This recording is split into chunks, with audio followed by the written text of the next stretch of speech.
The October 19th, 2015 meeting of the Developmental Review Board. It is about 1 minute to 7 p.m. Thank you for coming. The first thing we do in every meeting is go through some opening remarks to inform people how we conduct the meetings. If you've heard them before, I'm sorry. At the DRB, we hear applications for land development in the town of Brattleboro and appeal zoning administrator decisions. Procedurally, the Developmental Review Board operates on the record. Broadly, this means that we take a clear record of testimony from the applicant and any interested parties, and then issue a written decision with our findings. Applicants and members of the public should be aware that as we are on the record, this is your opportunity, and perhaps your only opportunity, to comment on and provide evidence related to an application.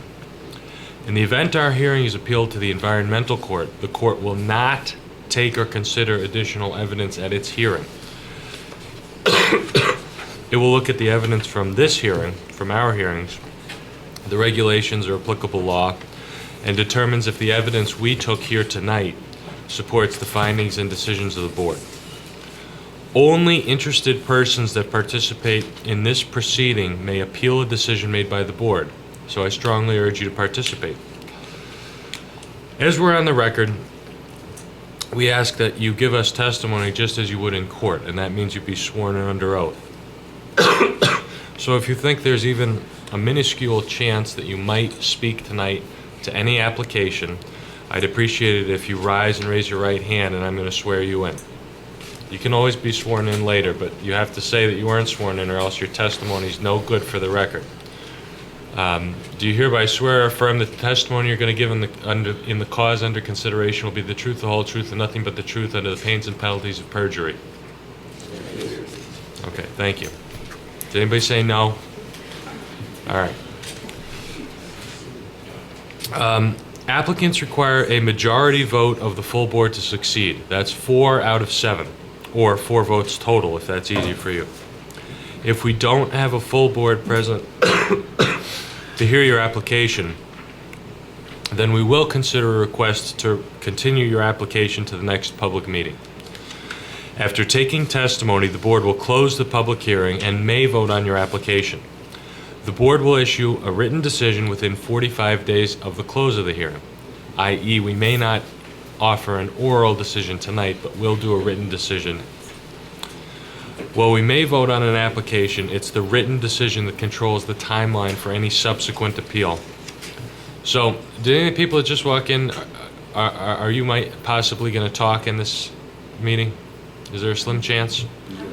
Okay, so I'm going to suggest that you all rise, and I'm going to swear you in, and then if you do decide you want to speak, you'll be on the record properly. So, please rise. Do you hereby swear or affirm that the testimony you're going to give in the cause under consideration will be the truth, the whole truth, and nothing but the truth under the pains and penalties of perjury? Okay. And if anybody walked in and didn't get sworn in, changes their mind, you have to get sworn in. It should be noted that the town of Brattleboro is a party with an interest in land development applications that are in this town. The town does not have a special status before this board. Documents provided to this board by the town planning department, town attorney, or any other town departments will be considered in exactly the same way as information from the applicant or any other interested parties. Excuse me. Our first item of business is to approve the minutes of both the August 24th and October 7th meetings. Can I have a motion? Motion they be approved as written. Second. Okay. Any discussion? All those in favor? Aye. Any opposed? Any abstentions? Okay. Mr. Bannon, has the meeting been properly warned? Yes, it has. Okay. So we're now into the conflicts of interest portion of this meeting, in which we disclose conflicts of interest. On application 2015-84, both myself and Mr. Bushy And Mr. Guin all have conflicts, or no, you're okay? I'm good. You're okay, excuse me. So, Mr. Annis will be running that meeting, and that'll be a board of 4, unfortunately. Application 2015-147 was withdrawn at the applicant's request. That was McKay. If anybody's here to talk about McKay, that application was withdrawn. Application 2015-154. Any conflicts? Ex parte communications? Why don't we just, anybody who has any ex parte communications or conflicts of interest, let's disclose them now. Is that me? Ex parte communications?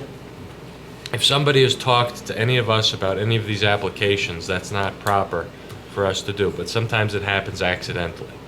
And if it does, we have an affirmative obligation to disclose that communication here in public, and generally we make a judgment as to whether it creates a conflict of interest. You know, someone said, hey, I'll give you $100 if you give me your vote tonight. Or someone said, oh, hi, I'm the applicant, what are you going to do? And the person just said, well, we can't talk about it. So we have no additional conflicts. That's good. We're going to take McKay 2015-147 right off the agenda. That application was withdrawn, and I'm going to turn the board over to Mr. Annis, and we're going to begin with application 2015-84. Mr. Shriver, I think you know the dance here. Okay, this is my first up, so Would you like us to take seats over here? sure. Thank you.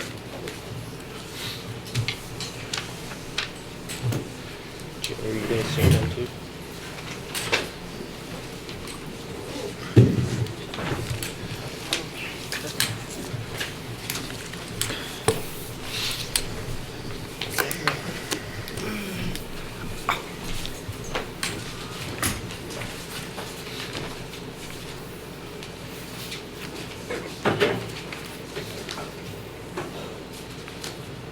Ready, Sandy? I am ready. Go ahead. So I am Sandy Shriver. I'm a lawyer with the law offices of Phillips, Dunn, Shriver, and Carroll. I'm here on behalf of Tri-Park Cooperative Mobile Home Park. Tri-Park is a cooperative in West Brattleboro. It's member-owned and it's democratically elected.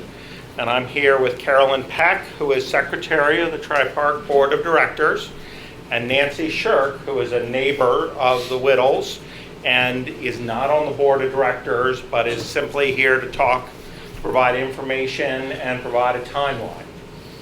We're challenging a determination of Mr. Bannon, and we do have the utmost respect for Mr. Bannon and don't do this lightly, but there's additional information I don't think he had when he made his determination, which is Ms. Shirk's testimony. The zoning ordinance is very clear. A structure can't be extended until a zoning permit is issued. Back in 1998, the Whittles got a permit to build a deck, but over the last few years, as I understand it, they have built an addition on the back porch without a permit. And I'll turn to Ms. Shirk now to tell us, how long have you lived in the house? Okay, I've been there 9 years this month. When, Go ahead. Okay, when I moved in, the back of the house had a door on either end and a deck off the door off the kitchen, and a small light on by each door, and that's all that was there. And about 3 years ago, it could be as many as 4, but I think it was 3, the Whittles put up a big lantern by the back door off the kitchen onto the deck, and then they put either the end of that season or the next spring, they put up a roof over the back door and over that lantern to protect it probably from the snow. Then they put lattice work on both sides of that roof structure. And then the next year they added to that, and then they put a front on with lattice work.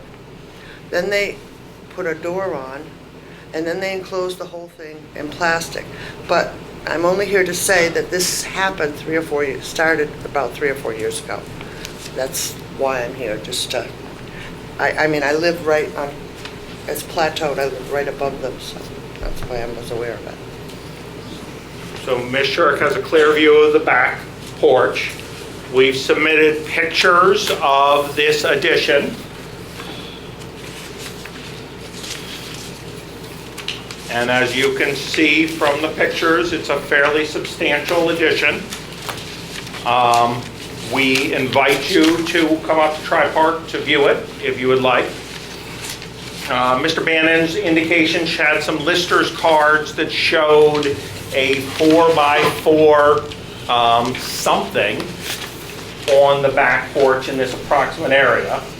But it's our belief that that doesn't necessarily prove that this addition was there that whole time. And even if it was, that's 4x4, and what we're looking at is substantially larger than 4x4. It's probably 6 to 8 feet wide. Land division, the definition of land development talks about no land development as such as defined herein may be commenced, nor shall any land or structure be used differently or in any way extended in the town of Brattleboro until a zoning permit has been issued.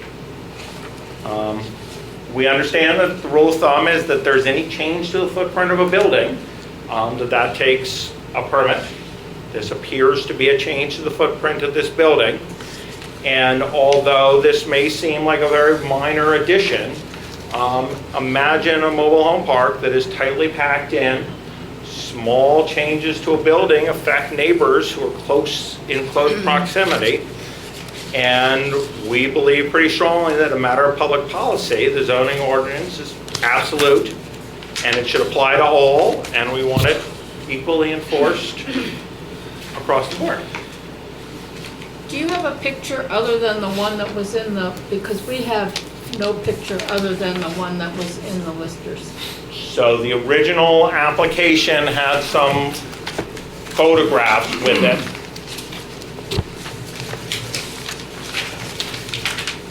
And I've got Xerox copies of them.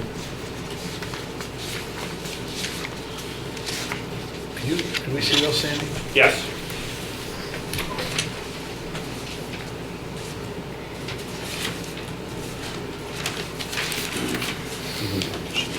Yeah, I'm passing.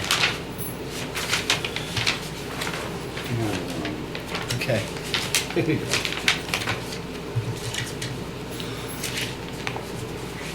So this shows what you're talking about right here. Yes. And that And- you think is a 6x8. Well, we think it's at least 6 by 8, 6 or 8 feet wide.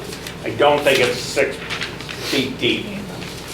I'm estimating see. 6 to 8 feet wide. And again, there's some confusion, just to be clear. You'll notice on the lister's card, there's a similar looking enclosure, but that is on the front of the building. That is not what we're challenging. We're challenging an addition that was placed on the back of the building. Sandy, Yes?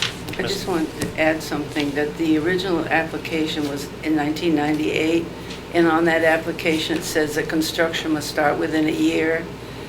And according to Ms. Shirk, that didn't start till 3 or 4 years ago, so a new permit should have been sought. Right. So even if it had been contemplated in 1998, the testimony is that its recent addition would not be allowed under the original permit. Brian? I'd just like to review the evidence I found when I looked into this. I did receive a complaint that something had been built without a permit. I did look in our permit files to see if we had any evidence of a permit. What I did find was that 1998 permit, which has a very simple sketch of the property showing in part a porch.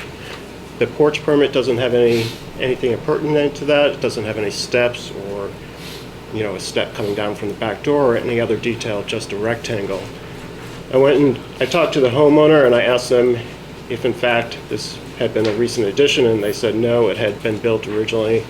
That he tinkered with it from time to time, changing it because I think it had some repair issues. puts plastic in it on the winter and takes that off again in the summertime. So it's kind of in flux a little bit. I asked him if he wanted to resolve it by taking out a permit, and I said if he wanted, I would do so. I would fill out the permit on his behalf. And because there was a lack of clarity, I said we could waive the fees because I thought there was a flaw in the original application. And he explained that he didn't want to do that he felt this was part of an unfortunate neighborhood conflict, and that resolving this through zoning would be unproductive, or in fact that it wouldn't resolve the issue. I then went to see if I could find any additional information, and as Mr. Stryver said, there is some sketch work from the lister's office which shows some additional detail. And on the back of it, it shows what's called a 4x4 OFP. And in 2003, it's listed as a 4x5 OFP, which is open front porch.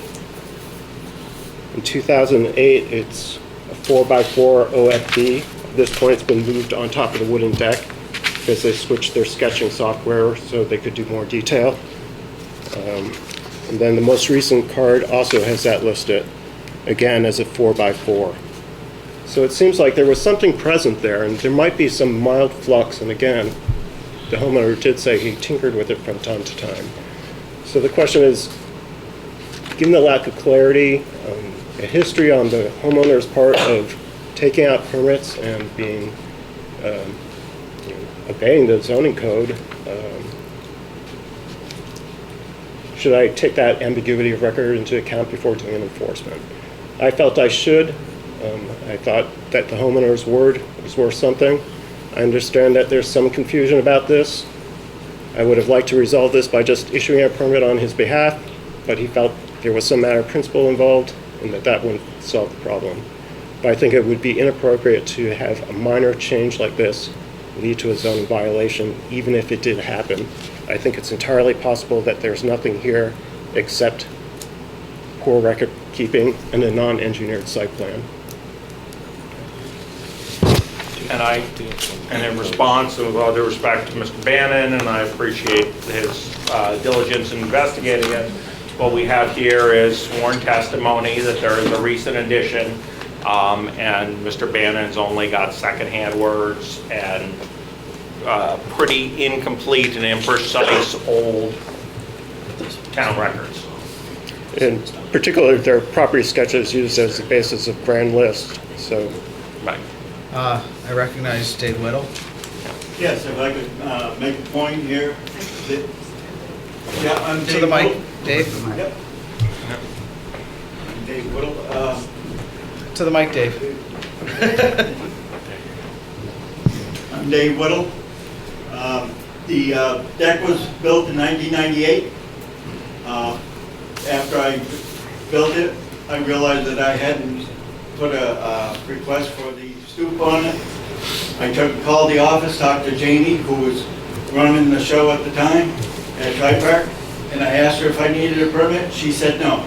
So I built a stoop over it, and I couldn't tell you what year. I had to, I ended up taking it down because I had a problem with the sill, because the deck was attached. I had to detach it, replace the sill, and then I built it back up. I did put a new light on, but I did it all in 1 year, not piecemeal like my neighbor said. Yeah, it doesn't affect her at all, other than it's vendetta. So, when you did your original permit, there's a diagram attached that shows a new deck that's 20 by 12. That's correct, and that's what it is. And I would note that diagram doesn't show this stoop or this enclosure that we're talking about. Right, at the time, the park, I called the park office and they told me I did not need a permit.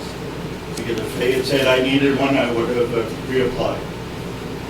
Did you give them a size at that time? Pardon? How big were you going to build it at that time? I built a deck the stoop to cover the door. I couldn't tell you what size it is today. So today, is it 6 or 8 feet long? I couldn't tell you without, I haven't measured it. And when the last assessors were there were no measurements taken of either stoop. I believe the one on the front is maybe a 4x4, and the other one is lighter. No, the plastic is what I took off seasonally. So the lister's report shows in the front, it says 5 by 5. Does that sound right? No, I think it's small. 5 feet by 5 feet? Yeah, I think it's small. It doesn't cover the whole step.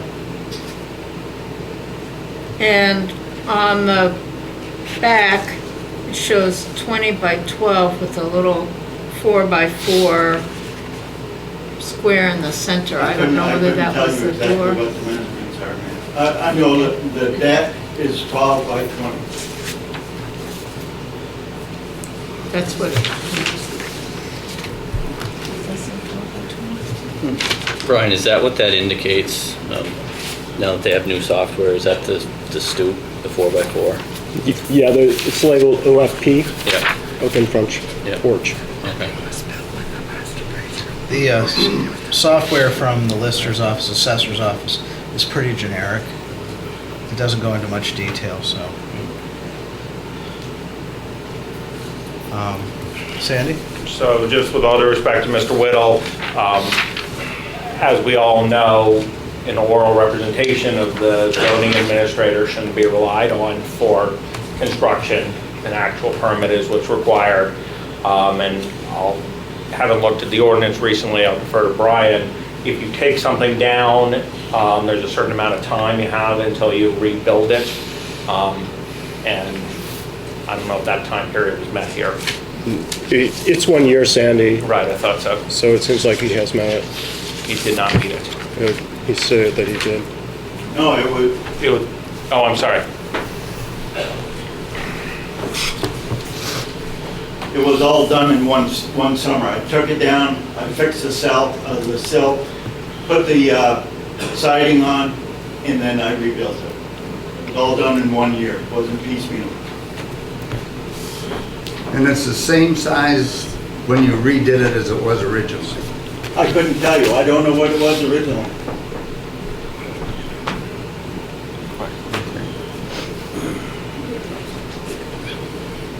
Hey, Brian?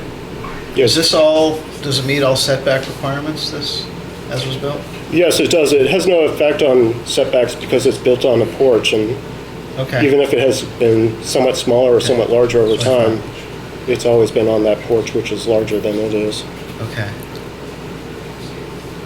Are there any other public comments? Recognize Joe Bushy. I have a public comment. I have some pictures right here on my phone of both of those porches, if you'd like to see them. My mother lived in your home. Are you 2 Autumn Hill? Yeah. Are you, what's your address? 2 Autumn Hill. You're 2 Autumn Hill, and yours is Country Drive? One record drive. One record drive behind that. I think my mother used to live in your home 20 years ago or so. And John Major lived in the one that is in question, that Dave Whittle one. And I have observed that, as you well know, since the 70s, I think I first lived in that part. That, if any of you would like to see those accurate current pictures of that to assist you in making your decision, I have them here. Sure, I'd take a peek, Joe. Yeah. Come on down. Can I ask you to validate that is the porch that you're talking about, that thing right there? Where is I it? lost it. Right there, is that the view you get from the back side there? Yeah, that's what's there, but it's covered in black plastic now, but that's That's just, the one, that's the yeah, that's it, section, right? that's it, Okay. yeah. Can you see that right there? That's the one, I don't know if that's a little bit better view, that looks like that thing right there that you're seeing. Okay. Just see the image of somebody else. This helps you at all. And then over there. which is the one that is bigger than such. Which I think is not in question, but seems to be confusing. That's the 4x4 that's on the backside, or 5x5 or whatever it is. It's a little entryway. Anyway, that's on the third side. Mr.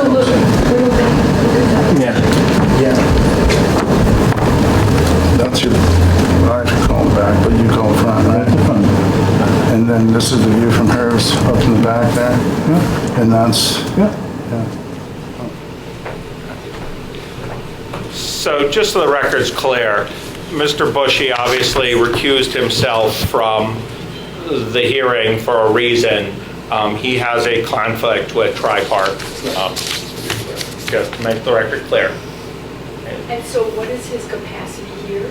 I assume he's just acting as a citizen. I mean, I'm technically recused as a member of Tri-Park because I'm still technically hanging on to a fragment of membership with Tri-Park. So I had a home in there that was my mother's home, and I'm in the process of getting all that out of the park. So I'm technically still a park member. Not in that park, though, in one of the other parks. A question for you, Ms. Bush. Did you see this on there before it was taken down? Did you see the... I couldn't say, I couldn't speak to that. Okay. I mean, that's clearly over a period of time. I mean, I've been in and out of that park since I was a kid. I can't see, I wouldn't say everything about that trail over a period of time or any specific timeline. So Mr. Bushy's sole testimony is a picture of the house as it is right now? Correct. Yep. Okay, we don't contest that. Are there any other public comments? If not,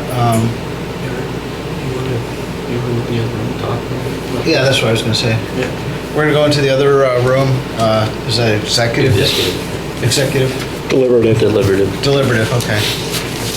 Alrighty, so we'll adjourn for deliberative and we'll be back shortly. Okay, we're reconvening from deliberative session. Let's see. Is there a motion to uphold Brian Bannon's decision? Is that how I put it?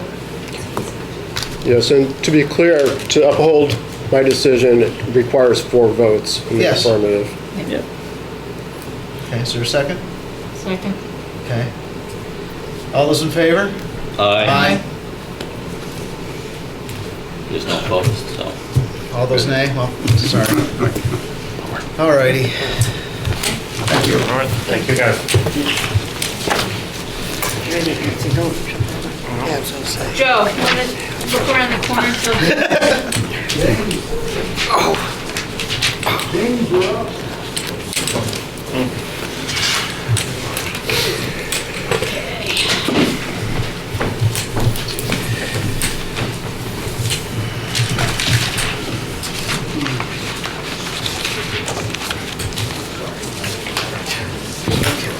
Okay, the next application is 2015-154, Joseph LoMonaco.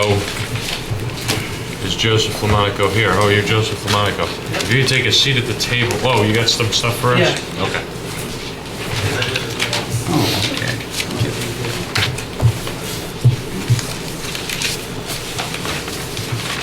Thank you.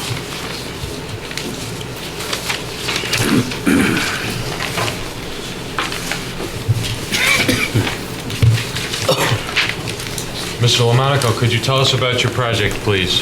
Sure. I just recently purchased this home, and there is no garage attached to it. And basically what I want to do is build a carport. It's going to be out of cedar, and it's not going to be attached to the house, but it comes very close to the house. And it's long enough to park 2 cars. I was going to try to do it by having 2 cars side by side, but I didn't feel comfortable doing that because I got too close to my neighbor's wall. Okay. And that wall you can see is on the edge of the picture there, that's my neighbor's property.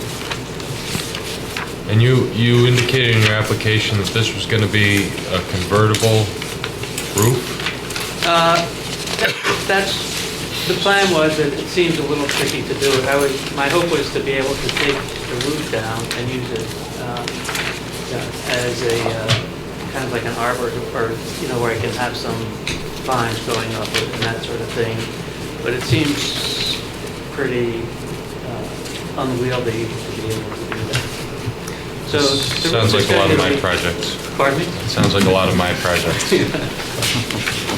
So it's going to be 2 cars front to back. Could you presently do that? If you went to the property right now, can you park 2 cars front to back? Yeah. And the purpose of this is to shield the cars from the elements, right? Yes, and that's part of it, but the other part is so I don't have to shovel. Right. And this is the only way to do it because you don't have the space to go out, or else you'd be on your neighbor's parcel. Right, I can't go, you mean out towards the street or? Oh, why? Why? Yeah. Yeah, right. I mean, Connie had no objection to me doing it wide, but I thought it would be better on her behalf if I did it lengthwise. How much room is there between the end and your neighbor's property? 2.5 feet. Okay. And you're gonna store the snow there probably, huh? Yeah, the roof is not much, that isn't really, I don't see a lot of snow just sliding off of it. It's not that steep a pitch. It's in the setback. We would probably shovel some off and the snow would go between the wall and my car. Okay. So you're not going to attach it to the house? It's going to be, as you can see, it goes just about up to the house, but the posts that you see there are not attached to the house. Okay. So there'd be, a couple of inches. That dark place that you see there, that's where if snow comes off the roof, I wanted a metal structure there. And this might be a clear structure so that I get light through it and light still comes into my home. Yeah, because the carport's going to cover up one of your windows, kind of. Yeah, that's why I'm trying to make it so that it's transparent or translucent, so I do get light through there, so that I don't lose all my light. So Do you have a my slate only- roof? Pardon me? Do you have a slate roof? Yes, I do. You're gambling. On, When the ice comes off here, if you go translucent. well, that's why I have that part there that comes out a number of feet. That dark part is going to be metal. That's not going to. Oh, okay, okay. So the Oh, I snow- see. So the snow will Alrighty. fall on that. I'm also looking at this that you had submitted earlier. Oh, okay. That's why I'm. Okay. Yeah, I agree. How far into the setback is the carport? From the neighbor's property? Yeah. 2.5 feet. And the reason it's gotta be that is because it wouldn't fit the car if it wasn't? Right. Okay. So 10 is the... What is the distance from the edge of the house to the outside edge of the carport? He's got that. It's 15 feet, 10.5 inches. So we got 12. He's 7.5 inches. Yeah. So we get 2.5 feet. So So it's could you about- conceivably make that a little narrower? I didn't see that. David Ryan, who did these drawings, he was hesitant to make it narrower just to be able to get in and out of the car. This is so you can And open the having- doors. Well, having the,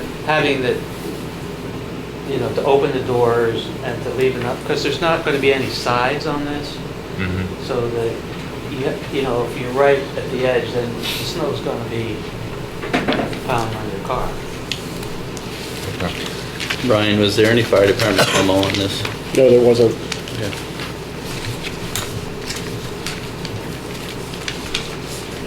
Any other questions? I'm good. It feels like it's a little close to the neighbor's property. Yeah, she has absolutely. She's no- got a wall there. Mhm. She could probably reach up and grab your rope. Yeah, I'm probably going to get her apples landing on my carport. But Your neighbor's not here. she's not here. She's got absolutely no objection to me doing this. In fact, that she would have been okay with it even closer to her property. But she told me when I came to the meeting, that she would just leave it up to me as how I wanted to do it. And so I made it narrower. rather than parking 2 cars side by side, which would be a lot easier getting in and out, but. Does she want to move next to me?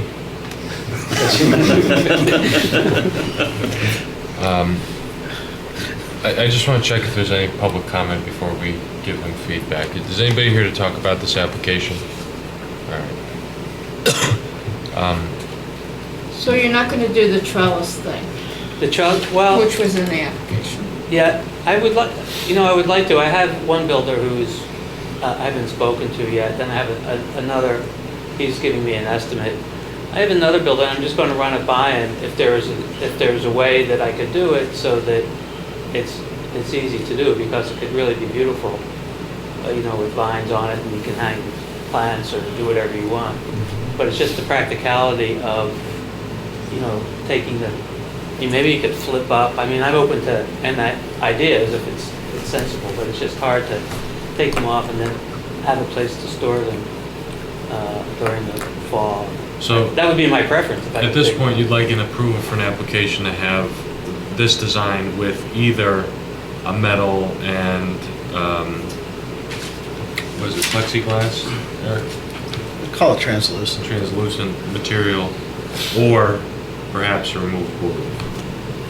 Yeah, that would be great. But either way, the dimensions would stay the same.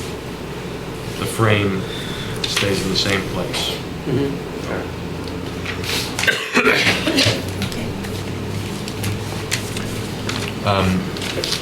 So you have some objection here, right? No, I think I'm okay. You're okay. Does anybody else have anything they want to talk about before we vote? In that case, I'd suggest someone make a motion to approve application 2015-154. So moved. I would just like to say, I'd just like to see a sign off from your neighbor. A what? A sign off from your neighbor. Sure. Then I'm good with it. So I'd make a motion that we approve this, pending on a letter from the neighbor saying she has no objections. Is that doable? Yeah, she's fine with it. Okay. Yeah, I'll amend it. Second? Yeah. Okay. So Yeah. he's accepting a friendly amendment. Yep. Somebody's got to second the new motion. Second. Okay. Any further discussion? So can you tell me just what happened? Do I need to get the letter or not? I get Yes. the letter. Yeah. Just pass the letter along to Mr. Bannon. I will do that. And just to be clear, this motion is to approve the application either with the removable roof or the plexiglass, Yep. or whatever it is, see-through version. And a letter from his neighbor saying that she's fine with it being close to her property line. Okay. Yeah. Any further discussion? All those in favor? Aye. Any opposed? Okay, thanks. Have a nice Thank day. you. The next application is Mr. Contino. That's application 2015-170. Hi.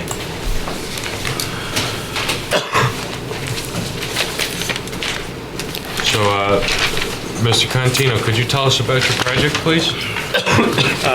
So in the application, there's 4 projects I put down.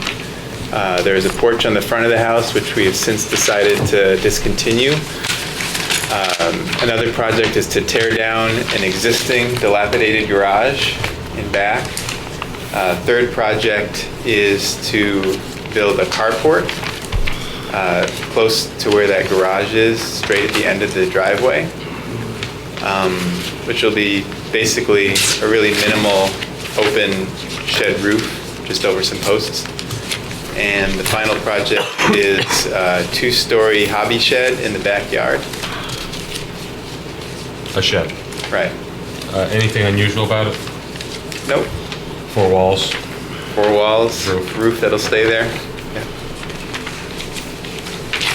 Yeah. I'm just curious, why'd you give up on the porch? Money, basically. Okay. So the carport is going to be essentially a post and beam kind of thing? Right.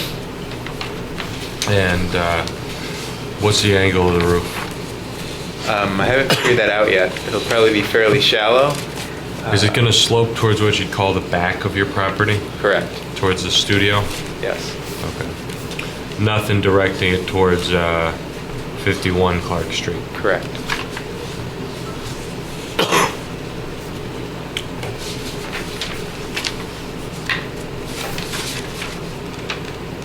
I don't really have any questions about this application, to be honest with you guys. Do you? No. Brian? These approvals are good for 2 years, so if there's a possibility you would want to do the front porch during that 2-year period, you might want to ask for approval, then it's an option, and you're under no obligation to complete that job.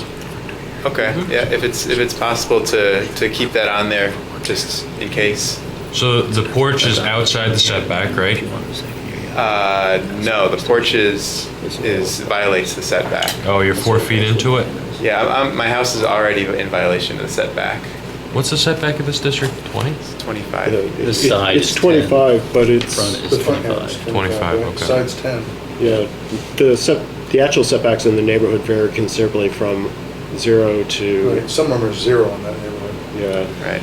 Is this consistent with some of your neighbors' placements? Absolutely, yeah. Several other houses have porches off the front like that, off the gable end. I don't mean having porches, I mean where the house is on the parcel. In violation of the setback requirement? Yeah, I mean, you don't have to go out and measure the thing. I'm just wondering if your Right. house is particularly closer than your neighbors. No, in fact, the next door neighbor to our left is Actually, closer to the street. James, some of them there literally front the asphalt. Yeah, Okay. So you're doing pretty well. I think so. I mean, if you remember a recent application from the Land Trust on the corner down the street from him, their steps abutted the asphalt. Their structure abutted the asphalt, so. Oh, yeah, I do remember that. And the porch is for just to have a covered seated area if you use it. Yeah, And some protection from the elements to go in the door. right. Back by your studio is is it Laverne or? Oh, Larry, yeah. Oh, Larry, his Yeah. property, Lawrence. Lawrence, okay, oh yeah, Lawrence. Part of his house is on your property? According to the map, we looked at that a little bit. The overview map may have some leaning one way or the other, but that's something I plan to discuss with him at some point. Okay. Sounds like a good case. He just gave up. So, the shed, what's that going to be made out of? It'll be a basic post and beam construction, hemlock beams and barn board exterior. Just really The studio? quick and easy. Yeah. Heated or? No. So is, your house is listed on the historic register?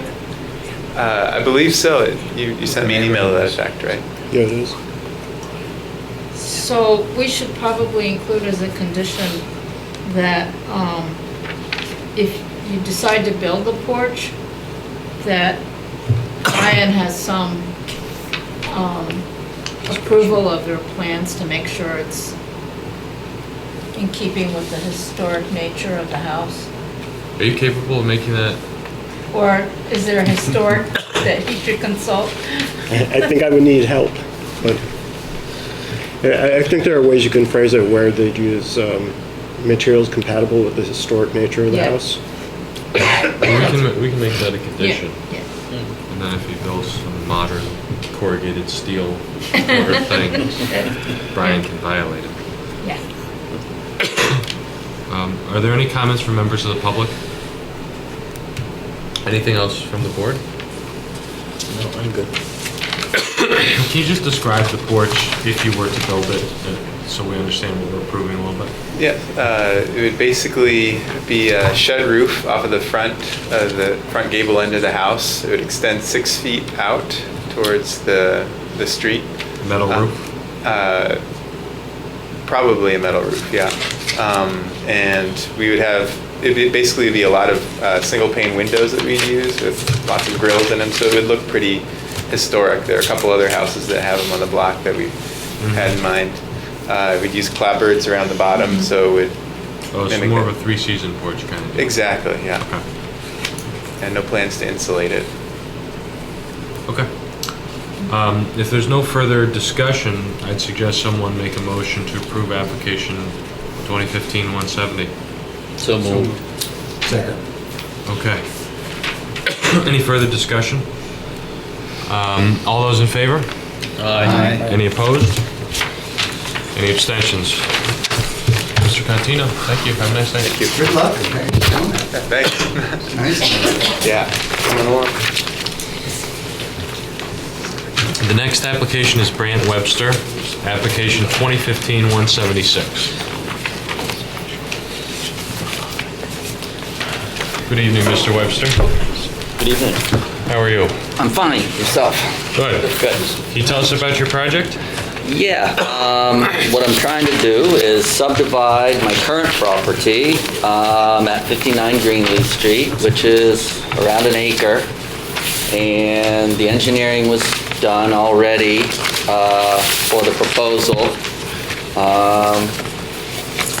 And the property will basically be split in half. And then I've already submitted for permits for a shed and a small garage, so that I can shuttle a lot of my goods from up above to the other lot. And then we have submitted for state permits through SVE for water and sewer. We're still waiting on that answer from that. And yeah, any other questions? We would just make that a condition of the permit we issued. Very good.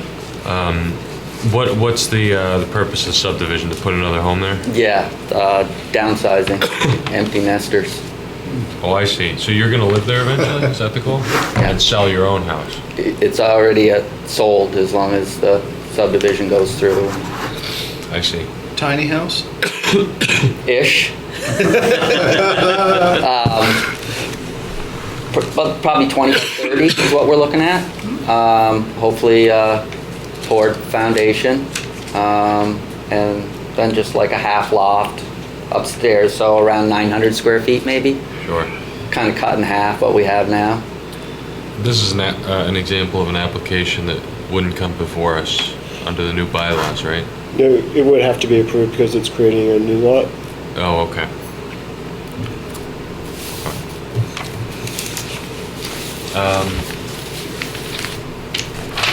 That's 10 water and sewer out there, right?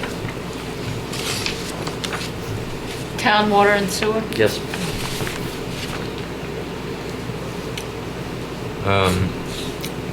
And you've got someone who's gonna draw up a new deed.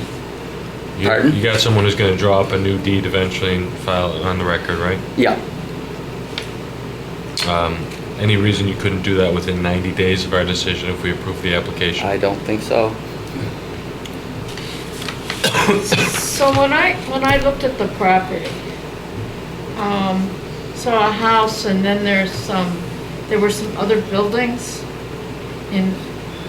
There's one other building that I already had a permit for, a little home office down on the back of the lot, towards the back. Yeah, that's currently there now. And I do have the other permits for the shed and the garage. And then I'm just crossing my fingers on everything else.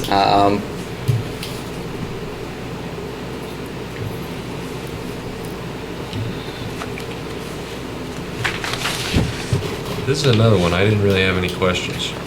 Yeah. Anybody else? No, good to go. I'm good. I was curious if your wife is Dick Judd's daughter. Pardon? I was just curious if your wife is Dick Judd's daughter. No. No? All right. Any comments from the public? Okay. Appropriate for a motion then. I move we approve it. A second. Okay. So this is with the requirement that he get all required state permits and file his deed within 90 days with the town. All those in favor? Aye. Any opposed? Okay, have a nice night.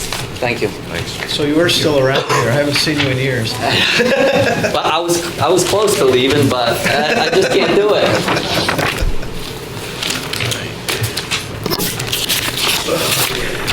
The next application is 2015-182, Ms. Vaidya. Is that right? Somebody for Ms. Vaidya. Come on up, have a seat at the table. Come on up, tell us who you are. Sure.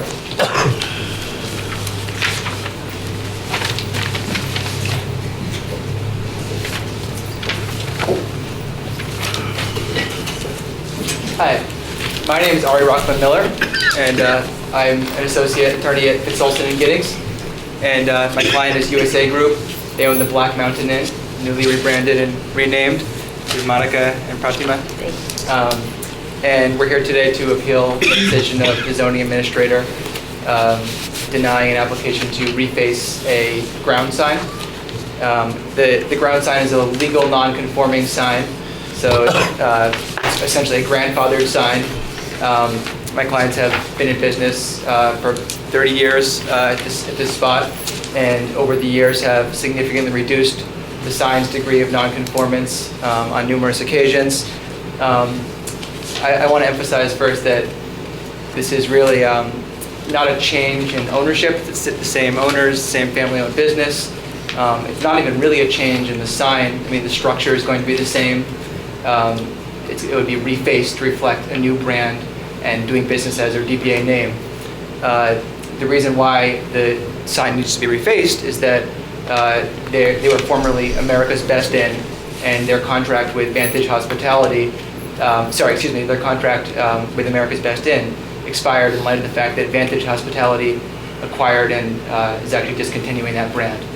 So new sign cabinets were built in 2005 for this ground sign, costing about $25,000, so a significant expense on a local family-owned business. And that was after the environmental court docket 171-904.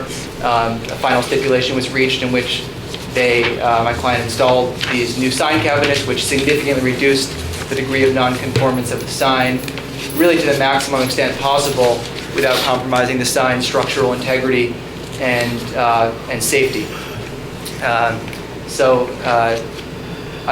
With all due respect to the zoning administrator's decision, which, this is obviously a bigger sign than allowed by the zoning bylaws. It's a legal non-conforming sign, so I understand that. But there really are extenuating physical circumstances here, which necessitate maintaining the horizontal crossbars on this sign, which really provide the structure and the structural support. I do have Bob Malia, who owns the Yankee sign, is also here if you'd like to hear more about the structural aspects. And like I said, also the degree of non-conformance of the sign has already been reduced to the maximum extent possible without compromising structural integrity. Just in 2005, a lot of money was spent. And when you think about the sort of the policy reasons behind allowing grandfathered or legal non-conforming signs, it's to prevent unfair surprises, or if you already have spent a lot of money on something that you don't need to go back to square one. Taking down this sign, I said it cost $25,000 to build these sign plates. Taking it down would cost at least double that, is Bob Malia's estimate, in light of electrical, dig safe, other things like that, not to mention that started a $25,000 investment. So my clients really had no choice. Their brand was bought out, it's not going to exist. Their brands, and they have a new brand, is the Black Mountain Inn. It's a family-owned local business. So I think that it makes sense to grant a permit for this. Can I hear from this fellow, Mr. Malia? Sure. Have you been sworn in, sir? Yes. Okay. So you're going to tell us about what needs to be fixed with the structure, or why this structure is a problem? There's no problem with the structure. Well, what are you here to tell us? Let's go that way. Can I say what he was going to speak to? Yes, please. I'm sorry if it was unclear. He's going to speak to why the sign, the degree of nonconformity or the size of the sign cannot be further reduced without compromising the structural integrity. What I did is I made a quick mock-up. If you want to see it, it will be... The question really is the steel structure crossbars on the sign, which you can't see anymore because they're covered by the custom faceplates that I built in 2005. So those custom faceplates, I'm going to show you guys a picture of what the sign used to look like, if I can find one quickly. Can you identify yourself? Yes, I'm Monica Vaidya, and I'm Pratima's daughter, and I'm the Vice President of USA Group.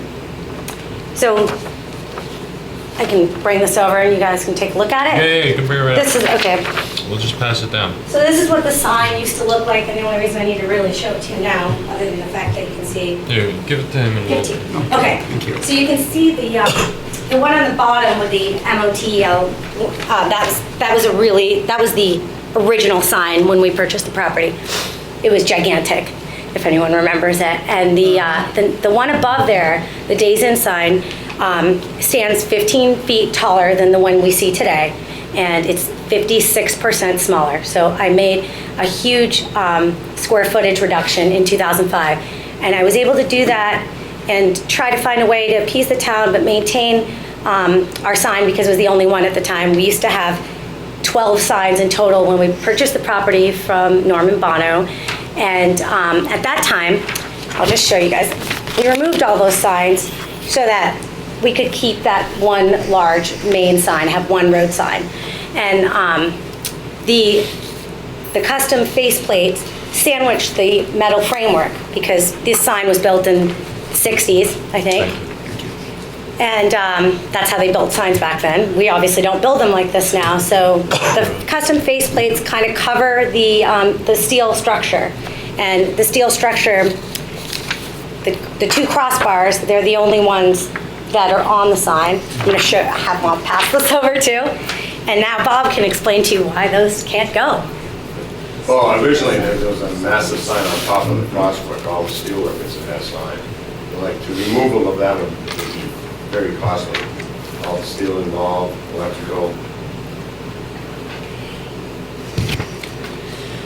And what we would be doing is the face is a flex face. You guys are familiar with a flex face? It's like a canvas. So it's stretched onto it. So there's not that much weight. It's stretched on it. It's just like the motels up the road. The other one's got the flex face. And this is what it's going to be? So, bought it over a month and worked us, and we are not with the little square boxes, you know what I mean? and why can't you make it smaller?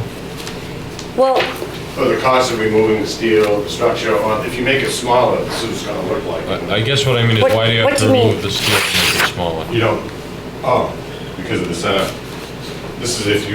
I wouldn't remove the steel, but this is what I would do if I was going to make it smaller, and that would look like, garbage. it's just one of those things, at this point, I'm at a place where I can't find another area that I could cut down that doesn't require, losing those crossbars, which I can't lose. So I brought it down as much as I could in 2005 as far as height went.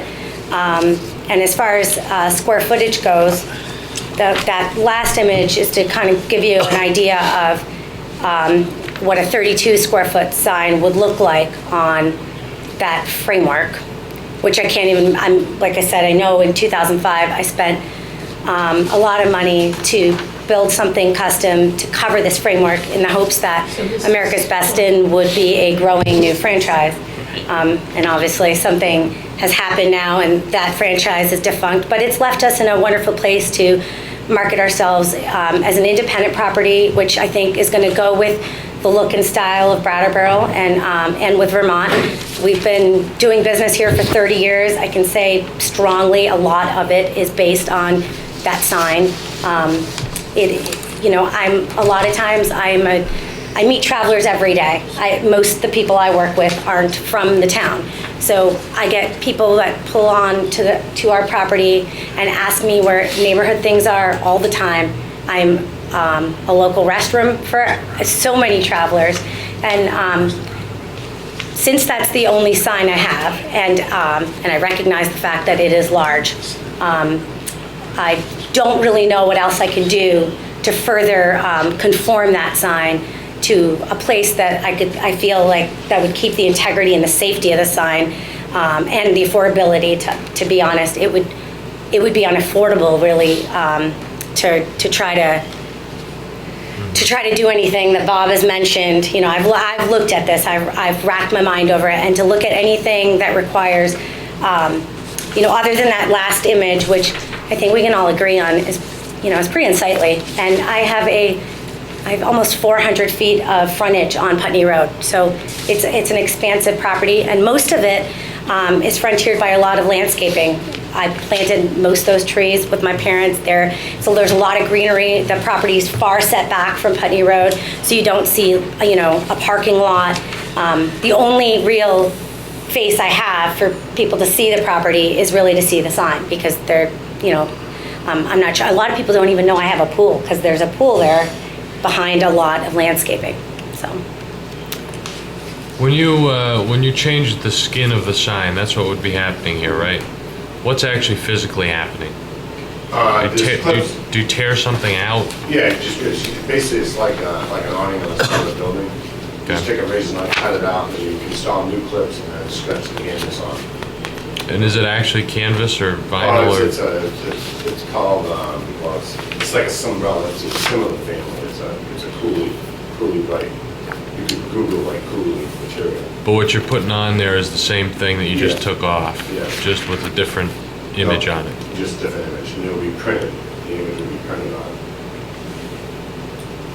Basically, you see like all these these huge signs you see on the interstate stuff are all flex faces, because the acrylic, the biggest piece of wet sand or acrylic you can get, or translucence, whatever. It's like a 5x10. That's the biggest you can buy. And is that what's going to replace what is now the changeable copy part of the sign? Well, she was thinking about making all new white black sand. Get rid of the yellow and change that. I mean, if I could, and I know that even a color change is a big deal, but right now there is a yellow changeable copy, and it's yellow because America's Best's colors were yellow and green. Right. So. I'd love to be able to get approval to put a neutral, white face, changeable copy with, something that's obviously new and clean, because, the yellow face is just old. The changeable copy part, though, wasn't part of what you replaced in '05, Yes, was it, or what? It was actually moved down. So, I think it's part of the old original. if you have this picture, you'll see this is actually, I tried, at that time, I don't know if you have the original picture, there was a white changeable copy underneath that. That one was 6 feet by 16 feet, if I remember right. No, that's the way. Okay. That's not the Red Coach sign. You mean on the one right out there in the No, I'm going to show you that. No, the white. Yeah. There was a white changeable copy underneath. Not bad. She might have the picture right in her hand. So there was a white changeable copy that was underneath the yellow one. That was a 6 foot by 16 foot. That was removed, and then I just simply took this yellow changeable copy and moved it down, because at the time there was a square footage issue, and that one was 6 feet by 16. This one was 4 feet by 17. Right. So, I went with the smaller one. Right. But it's still yellow, and I honestly haven't been able to stand the fact that it's yellow for 20 years now. So I would love to be able to put a white neutral face. I think it would be easier, easier to read. It will look cleaner. And I think it would be a wonderful spot to advertise things, which I've always done, people's birthdays, and I've even had proposals on there. I've, of course, had Sam on there, if anyone wonders, because Sam was my dad. So. Brian, was anything else out of conformance besides the size of the sign? The height. Just to reel things in a little bit, though, this is an appeal of whether I was right to deny this application. So it's really procedural. I had two options. I could three. I could have denied it, I could have issued it, or I could have recommended it to the board. Of course, I couldn't approve it because it's dimensionally non-conforming. There are parts of it that were conforming, a wall sign and a banner sign, and those I have approved. So then the question is, was I wrong not to give it to the board for consideration? And that's governed by Part H. And that's a two-part test. One is, does it substantially reduce nonconformance? And is there some physical or other reason to grant it? But before you can do anything else, it has to substantially reduce nonconformance. Now, there's no reduction in nonconformance here. There has been in the past, and when they did the stipulation to reduce it in the past, they also acknowledged that in future changes would be dictated by subsection H, which requires a substantial reduction. unfortunate feature of the non-conforming code right now is it has this ratchet effect. Every time you come in with a change, whether it's planned or by accident, you have to make another ratchet down, and it creates this expense again and again. Instead of bringing it into conformance, it just creates this constant conflict. In any case. Can I ask you, are you done? I don't want to interrupt. Well, just saying, it's a simple test. If it doesn't reduce nonconformance, I don't have a basis for sending it to the board. How much taller is it than the maximum for the district? I don't know. There's no reduction in height. No, I understand that. I'm just curious here.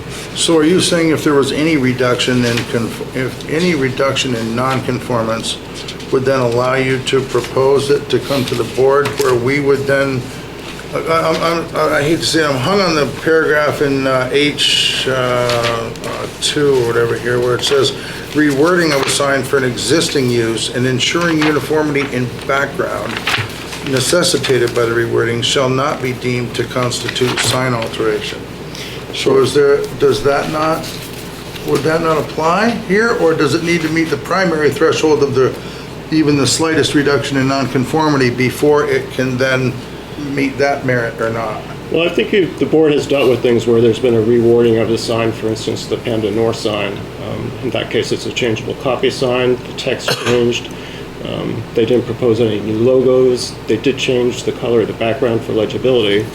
But in this case, they're changing the name, they're adding a new logo, and they're changing the color scheme. Well, they changed the name too at Panda North, didn't they? They're going to change from T to Panda North. Yes, but again, that was a changeable copy sign, so gotcha. Slightly different. Gotcha. But this is a different sign. This isn't some tweak of the wording. It's a new name, it's a new logo, it's a new color scheme. It's quite nice, but it's not the old sign. It's a redesign. So it's not a rewording of an existing sign? I would say it's well, not. That's partly our job to decide. Right. So, said that the height standard is 20 feet? Does anybody know how tall this thing is? I do. How tall is it? It's 30 feet.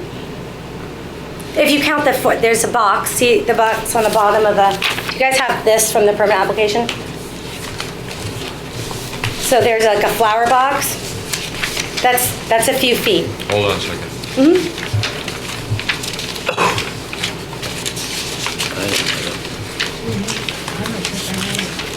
You sure you put that in the application? You just pass it around, that's fine too. Yeah.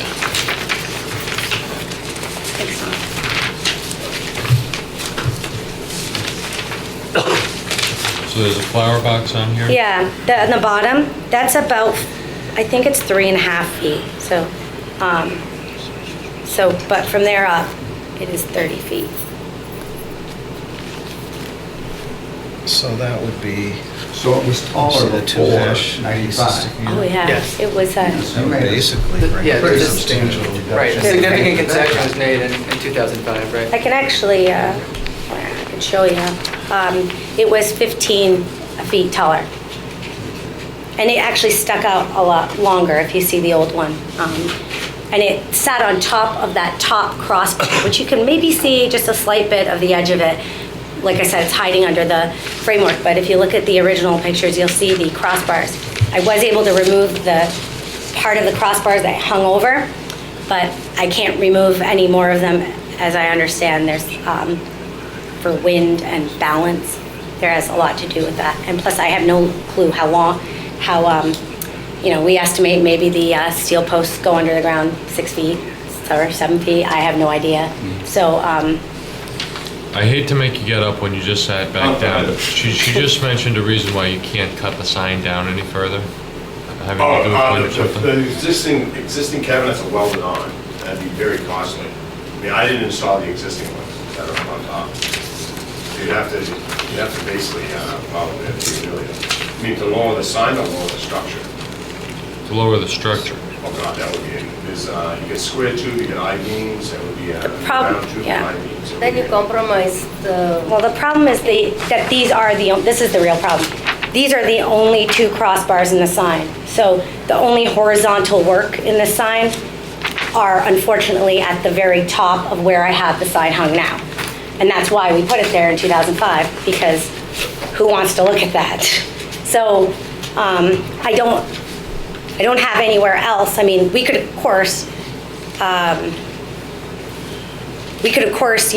the cabinet, like I did in that image to show you what the 32 square foot sign looks like. But the steel crossbars, only horizontal pieces, and there's one middle upright, which is right here.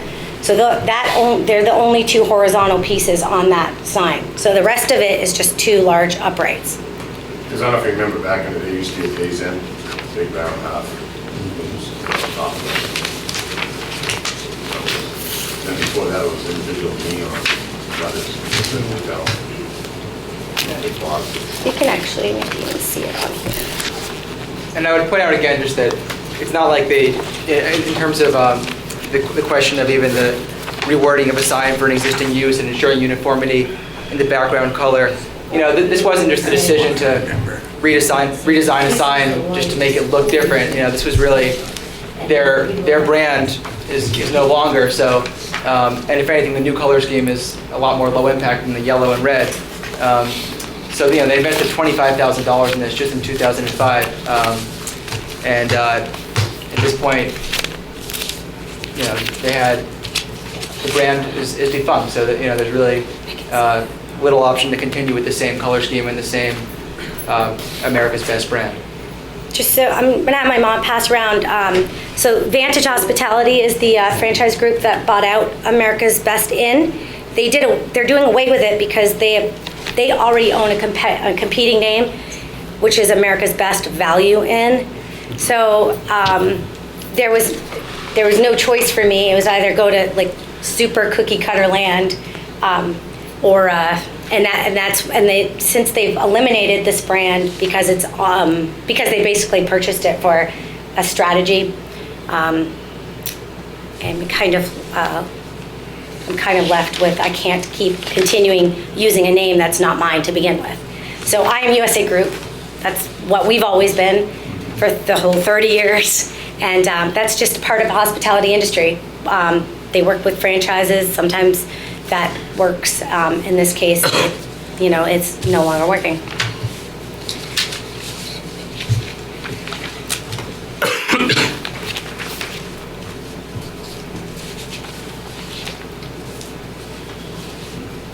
And you figure the old sign withstands Katrina and all that stuff, so it's been up there a while. Fire winds, everything else. I believe she put this. It's a safe sign. You mean Irene? Irene, yeah. Down here. Right, not Katrina. I mean, technically. Yeah, thank God it didn't come up this way, right?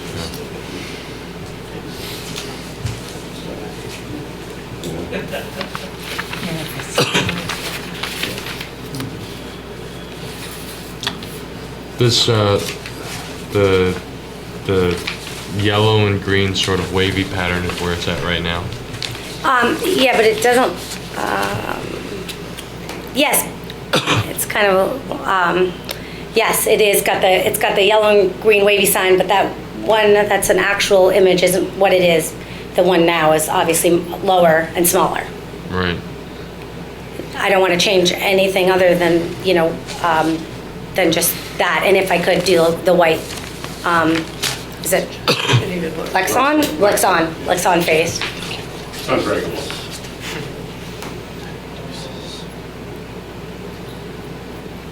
I'm sorry, can you say that again? Okay, so the only things that I basically want to keep the existing cabinet. They're 8 feet by 17 feet. The posts are 18 feet wide, so that's why I have to go that's just how far the posts are. And I basically just want to stretch new. It's like a canvasy type fabric. I think it's like pylon. It's some kind of derivative of nylon, isn't it? The flex on faces. Flex face. Yeah, flex face. So I'd like to redo them with my brand, because I don't own this one, and I'm at the good graces of Vantage Hospitality and the little amount of time I've had to make a relationship with them for them to continue to allow me to even have it presented as is right now. And so I'd just like to change that with my new logo, and then if I could put a white face instead of the yellow face that's existing on the reader board, on the changeable copy.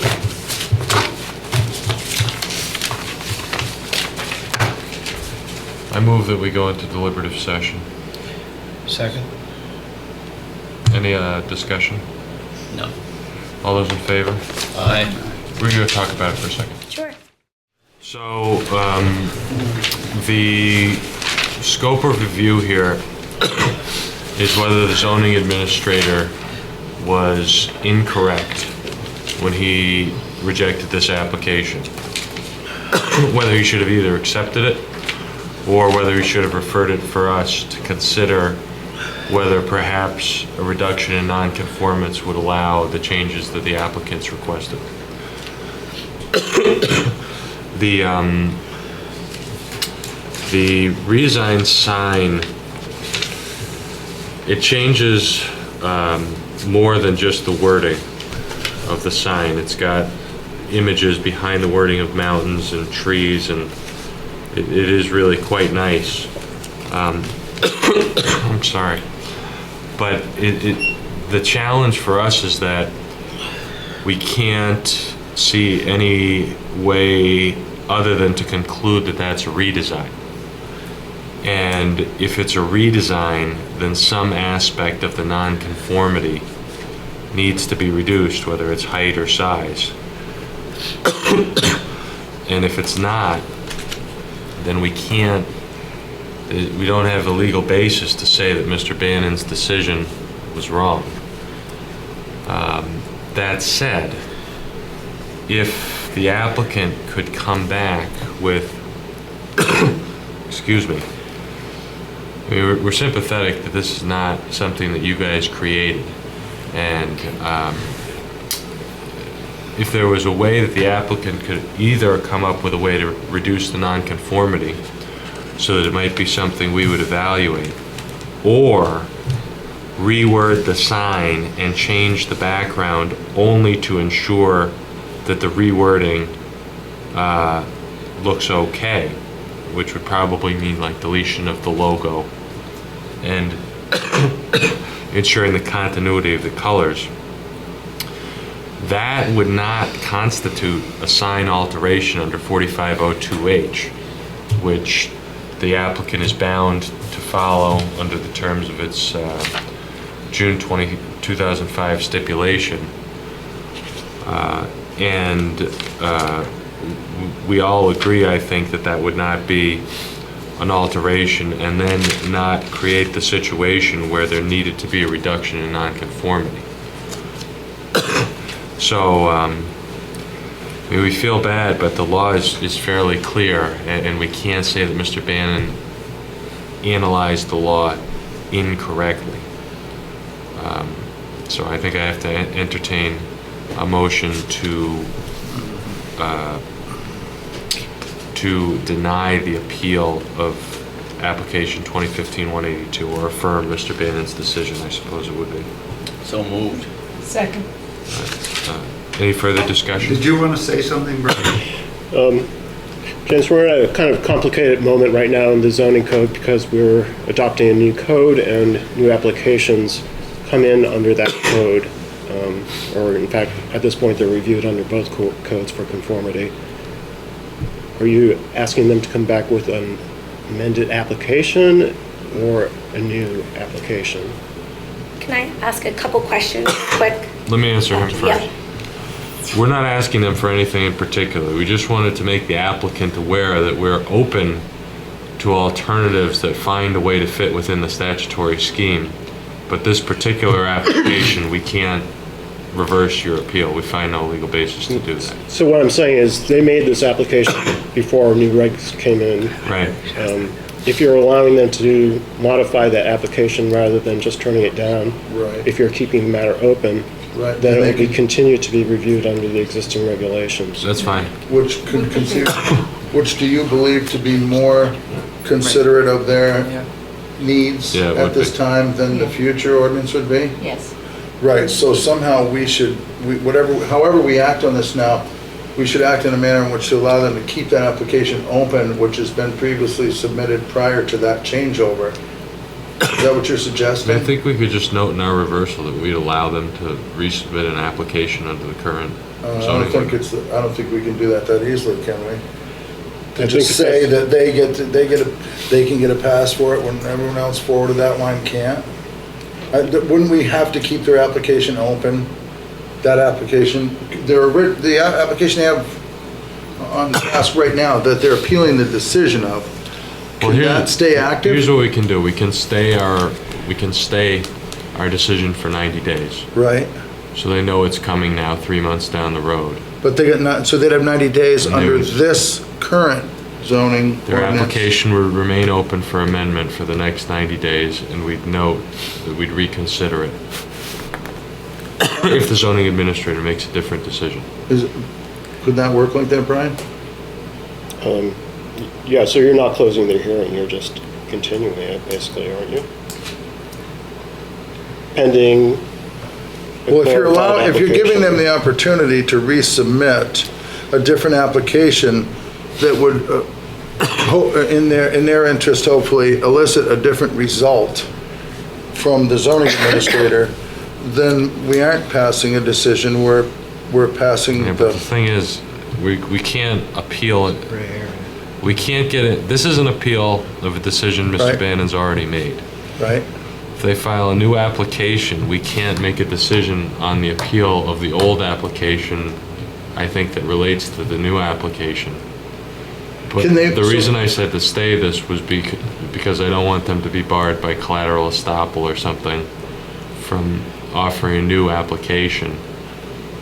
Would they be offering a new application Or just or a different merely drawing? amending their current application? That's the question, because if they amend their current one, then that continues to be submitted under the current zoning ordinance, and if they submit a new one, then that gets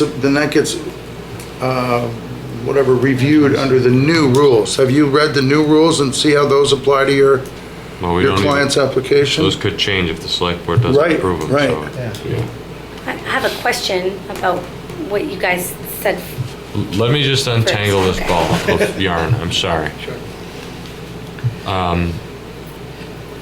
I think there may be no clean way out procedurally. Only to advise the applicants that the select board is voting on these new ordinances. When's the final vote? In November. Is it the second public hearing? So, do you have any idea what we're talking about? Well, You want me to I think explain? he does probably. Do you want me to explain what's Yeah. going on just for your benefit? I just had two questions because you mentioned, one was, it sounded like, is the yellow and green, like that America's Best in logo part, if that remained and the wording was different, to Yeah. mention my DBA name change? Right. That could, or the other one I That heard wouldn't be was, considered an alteration under 4502H. okay, and and the other one was, I know that there, obviously, on the final stipulation from 2005, that if there was any further changes, they'd like something to be changed in size. And since I've explained why I can't really do anything with the steel, so I'd like to just leave the steel as it is because it's the safest and it sounds like it's the only affordable option I have. If I were to, What are you referring to in the stipulation? Reduction of size. Referring to the 2005 environmental court stipulation. Where does it say it has to be a reduction in size? it doesn't, that's why I was trying to say. It said that future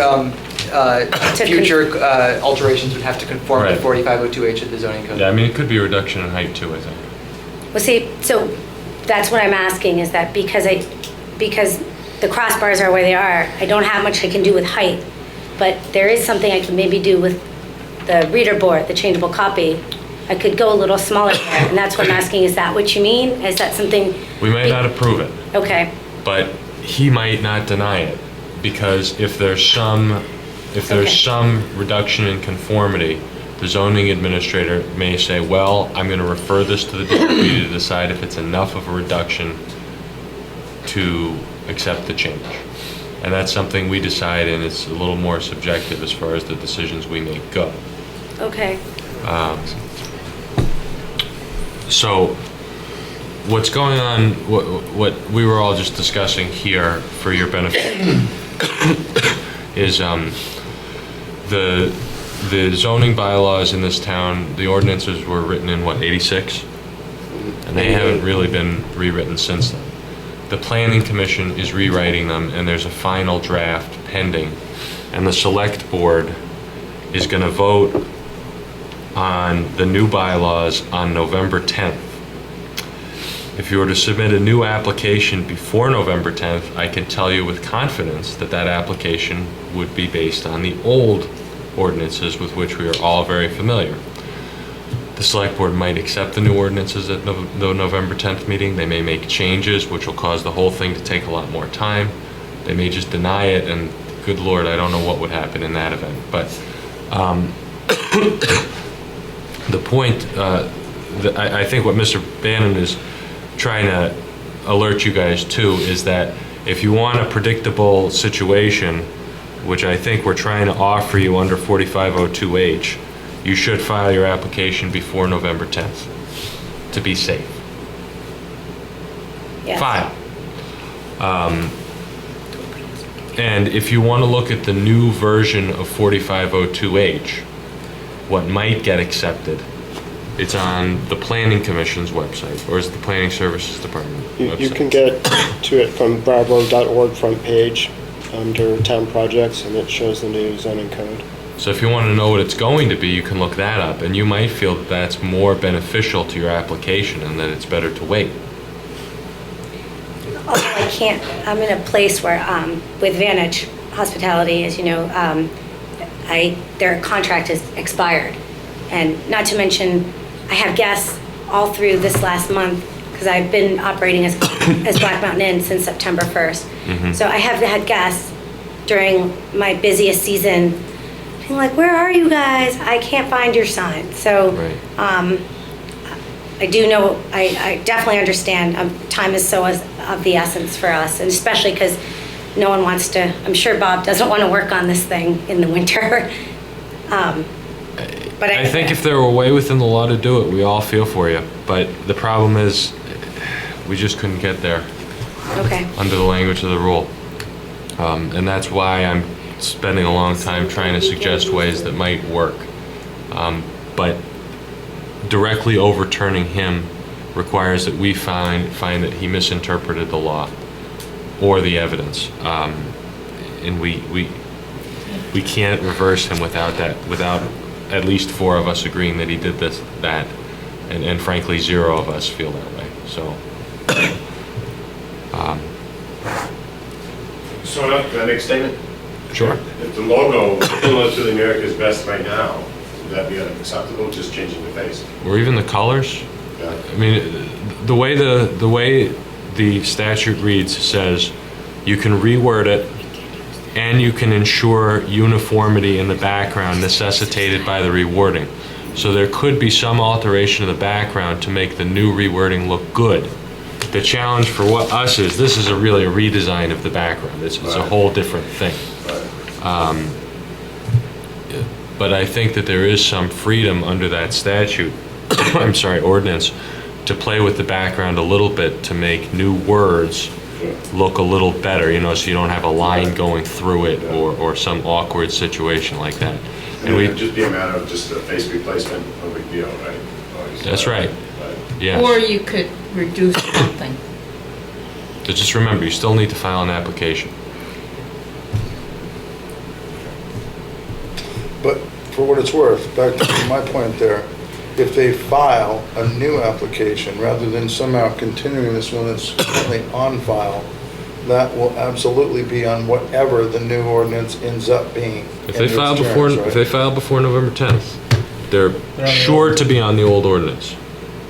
Is that true, Brian? Well, I don't think so. At this point, they have to conform with both. What's the difference between the old one and the new one here? It doesn't have that reduction in nonconformance. Does it have the language that says rewording of a sign for an existing use and ensuring uniformity shall not be deemed to constitute alteration?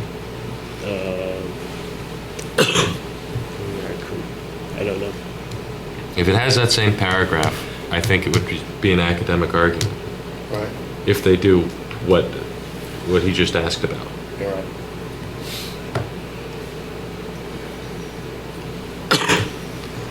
So I'm sorry, we can't give you a totally concrete answer. This is not a normal situation that the board has to deal with new ordinances that we've never ruled on before. Usually we know the laws. So I think we have to have a motion to affirm Mr. Bannon. If you have any more questions, you can feel free to ask them.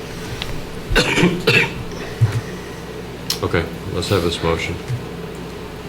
I move. Oh, we did it, didn't we? I'm sorry, we're in seconded discussion. already. We're in discussion. Okay. Yeah. So is there any further discussion? Okay. So all those in favor of affirming Mr. Bannon?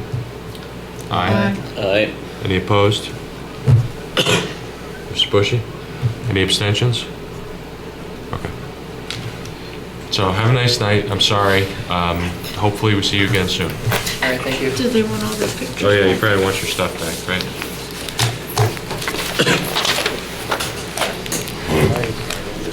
Do you want your pictures? Yeah, we have all your materials. Some of the stuff looks like originals. Yeah, they are originals. Yeah, sure. Okay, the next application. Goodness gracious. The next application is 2015-183 Putney Auto Road Real Estate LLC.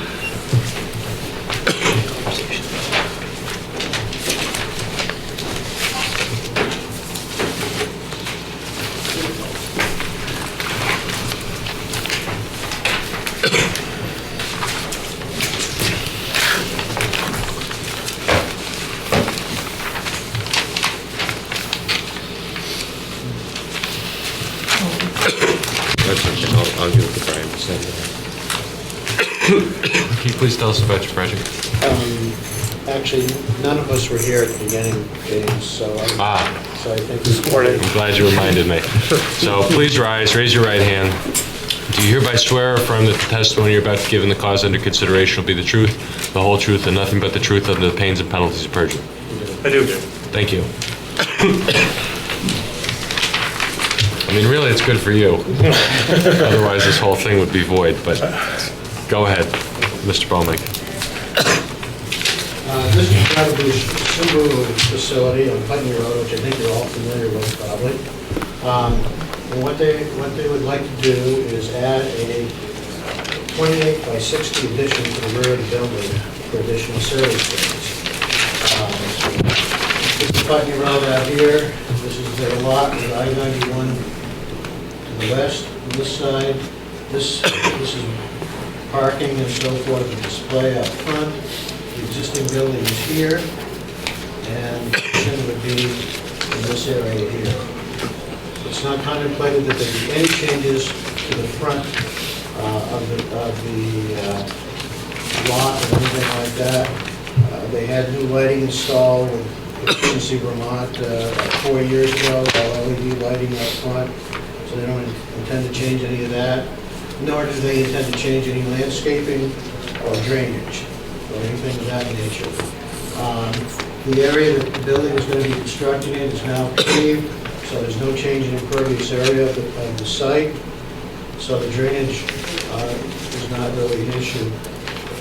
The traffic situation is that this is paved out here now, and there is some parking here, there's two-way traffic flow. With the building constructed, it narrows the pavement here, so that what we've done is we've made this a one-way traffic flow with signage and so forth to take care of that. How much traffic flow is there back there? It's just Very, you guys. very little from employees, mainly just shuffling cars around. It wouldn't be really for customers. And that's essentially it. There is going to be some changes to the exterior of the building, just modification to bring it up to the current Subaru building type or look, like all the dealerships. But outside of that, there's really no changes to the building to speak of that are visible from the outside. So this is a very minor addition, basically. And the siding is gonna, and roofing and everything will be consistent with the main building? Yes, I mean, if you want to know what the building is going to look like, we actually have renderings and so forth here, that type of thing. Yeah, sure. We've got them here. So to do that,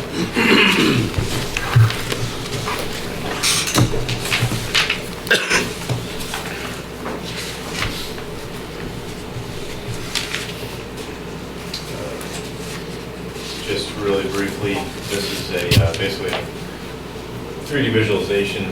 It's an existing photograph that we've taken and just kind of photoshopped in the changes. So this is what you'll see when you pull into the site. The building looks exactly like this today, except for the fact that there's a different stone veneer to replace the stone veneer that's on there now. The existing signs, 3 of them here, will get removed and just remounted to the building. There's no change to the signage, and there's a portion of metal panel that will be added to the fascia here. The rest of the building is simply going to get repainted in its current form. So all these accent stripes that you see here are simply going to be repainted, but they exist today. So. All right. If you have any questions about that, you have to answer them. I actually had a question about the snow storage. How do you store? You probably know about snow storage. Yes, sir. Can you leave that up there for a minute so he can just capture a shot of it with a camera for the everybody watching the meeting? What do you do with the snow in the wintertime? You just find places on the lot to pile it up. Does it go in that back area where the addition's going to be? No, because basically what we're doing is the way we do it now is we push what's on either side of the building here, we push it this way. So there's usually a big mountain here, a big mountain here. Are you going to be... What little is behind there just gets piled back here, but there's usually not that much, and then we pile everything along the sides of the property. It'll be possible to circulate? Yeah, absolutely. Yeah, we have to keep that, we have to keep the circulation for our normal course of business, absolutely. Yeah. So basically, beyond the pavement now is where there's dirt and grass, and that's where we pile up the snow, and that's where we'll continue to pile up the snow.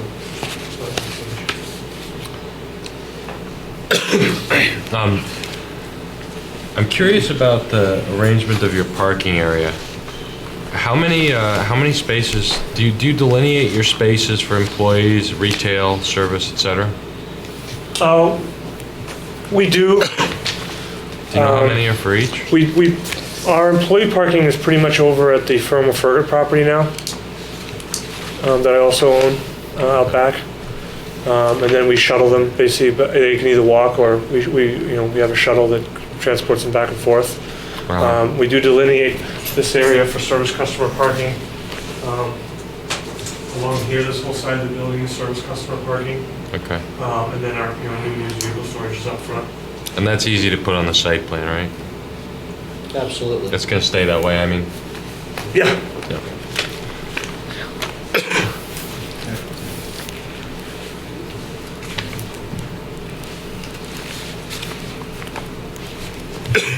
What about handicapped spaces? We have handicap spaces out front right now. There are,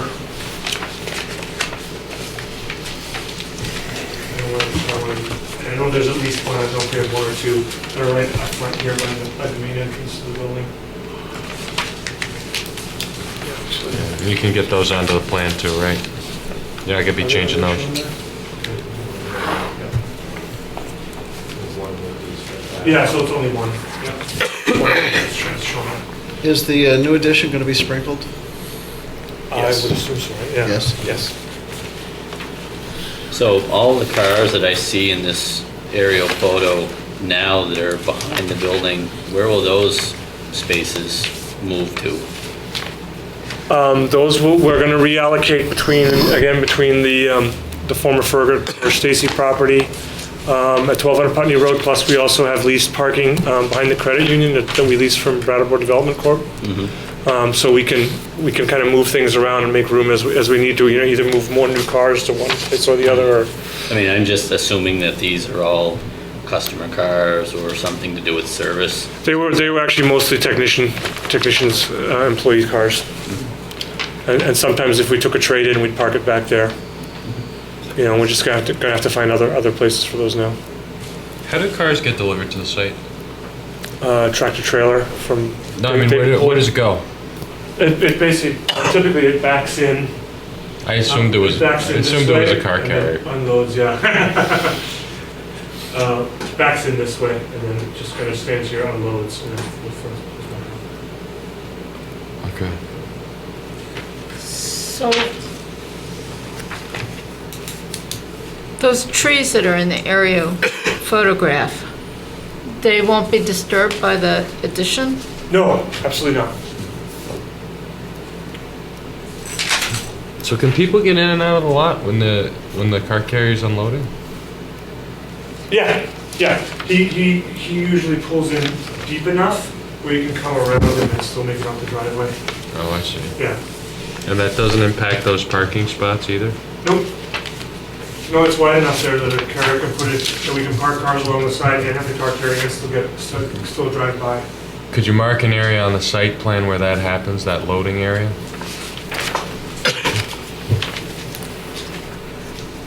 So you got handicap spots, customer and service customer spots, and a loading area.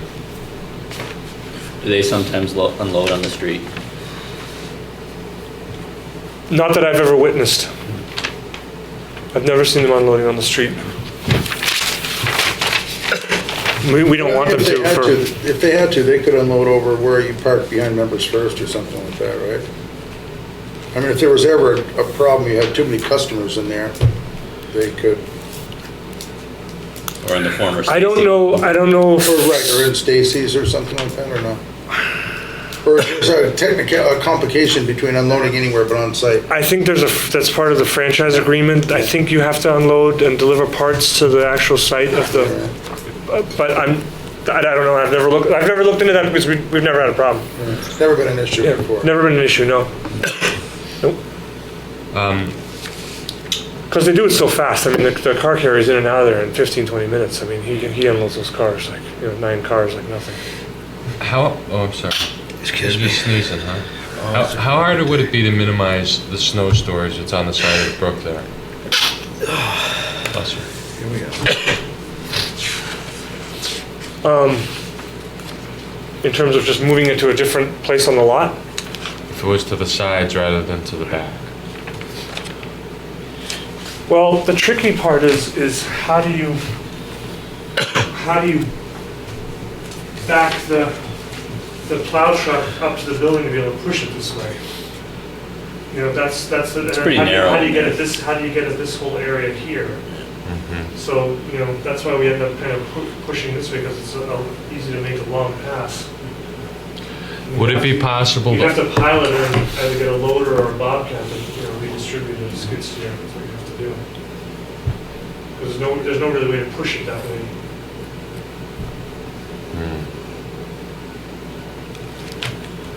No one ever designs them for plowing snow. It doesn't matter where it is. No one ever thinks so. The reason is just because the closest to the stream, that's the consideration. Yep. How far is it from the end of the pavement to the stream that back there? To the stream, I'm not 100% sure. The building is 35 feet from the right-of-way line or the fence line. Okay? That's where it drops. Yeah, and then and I'm not sure how far the stream is from there. But it drops right down into the stream. Okay. I know the concern is probably you're probably thinking about salt and contaminants and in the stuff. For what it's worth, I mean, we've been doing this for years now, and we always have a snowbank on either side of the lot here, and there's mature arborvitae on both sides, and they've never gotten brown or died, or we've never had to replace a single tree. So, I don't know if that's worth anything, but I think we do. We really only salt when it's absolutely. We don't just throw the salt out there like there's no tomorrow. I mean, we only salt when there's absolutely conditions require. We actually try to keep a little bit of a snowpack to avoid ice building up on the lot. Sometimes that works, sometimes it doesn't. But it's also so we try to constantly balance the expense and the environmental impact of the salt versus the safety and avoid slip and falls.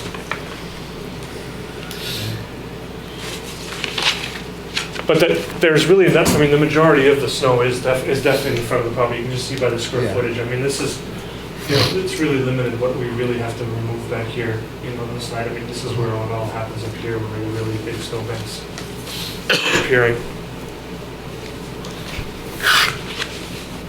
There's no retention ponds on site there as it is. So, Everything flows. Everything flows to the rear, right?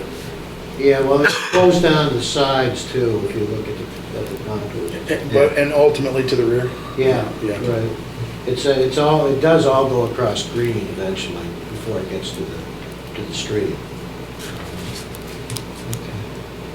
Because what do we got for width of that,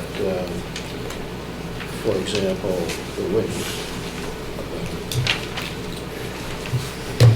You mean across green space, so it kind of gets natural filtration at that? Yes, that's what it said, right. Yeah.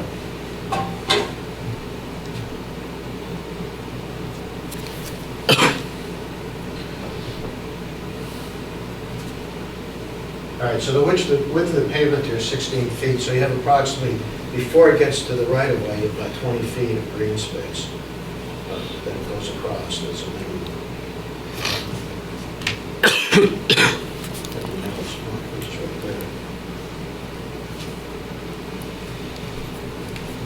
In behind there, does that then run downhill towards urgent care, towards that direction? The stream flows, the stream flows south. Yeah, kind of heads over that way. Right, behind all of the facilities. Forget, at 99, the Comfort Inn, everything. Right, exactly. Actually, I think it flows through the bottom of the Comfort Inn. Let's hope not. From what I recall from watching them construct that, it did for a while.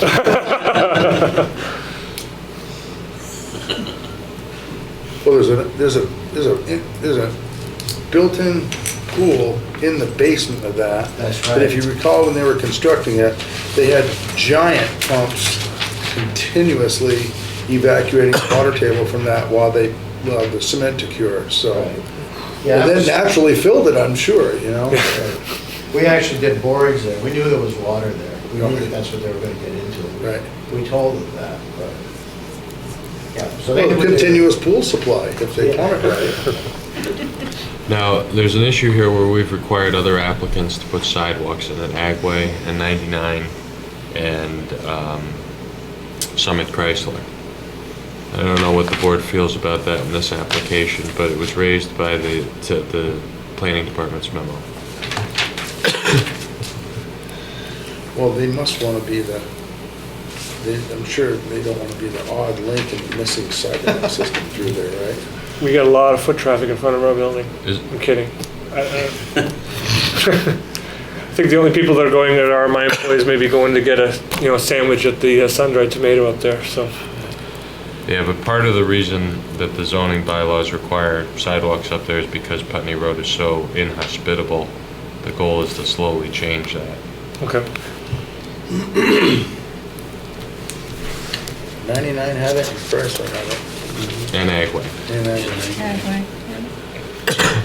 I think the problem you're going to run into eventually is putting one in front of the Vermont building. It's going to be really hard. So that's always going to be the missing link.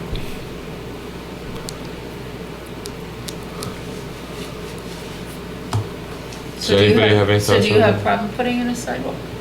I prefer not to, but if that's what the board requires, we'll put in a sidewalk. And the bylaw encourages it. We've been doing it. I think we've made everybody else do it.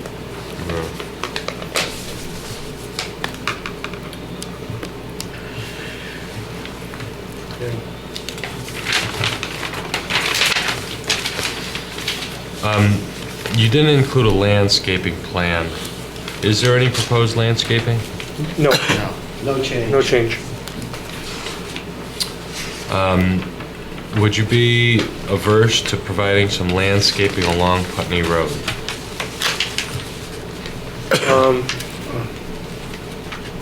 If it obscures the sight lines to the building, yes. Talking bushes. The main purpose would be to prevent parking in the setback.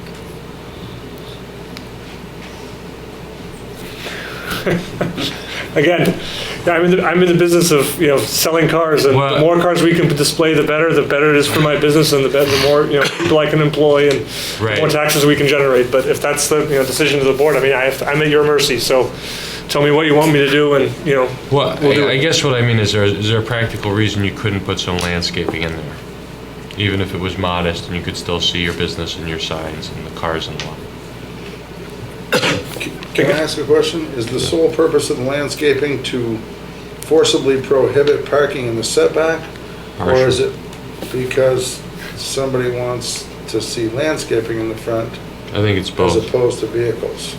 I think it's both. Well, if they put a sidewalk across part of that, then it wouldn't be so easy to park there, right? Well, I don't know that the sidewalk would obstruct parking, but...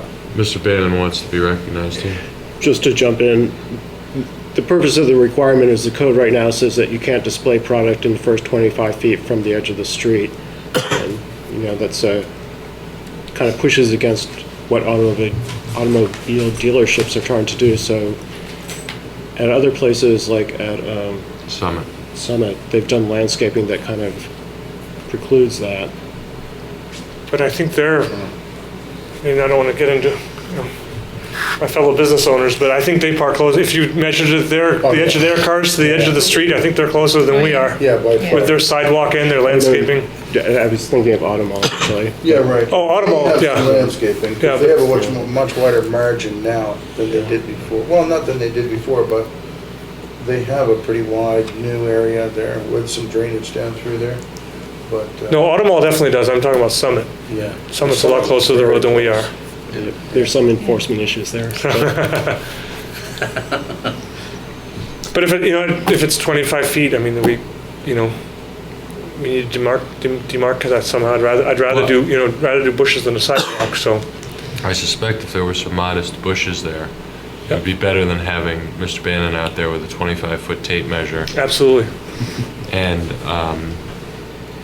I think that's the reason that we raised that issue. Okay. Could you submit a simple landscape plan setting forth some bushes, flowers, whatever you want to put in there? Okay. Okay. I'd rather have bushes than a sidewalk. But we have to have both, right? Well, I mean, you can, your vote is your voice here. I second that. Less concrete, more green.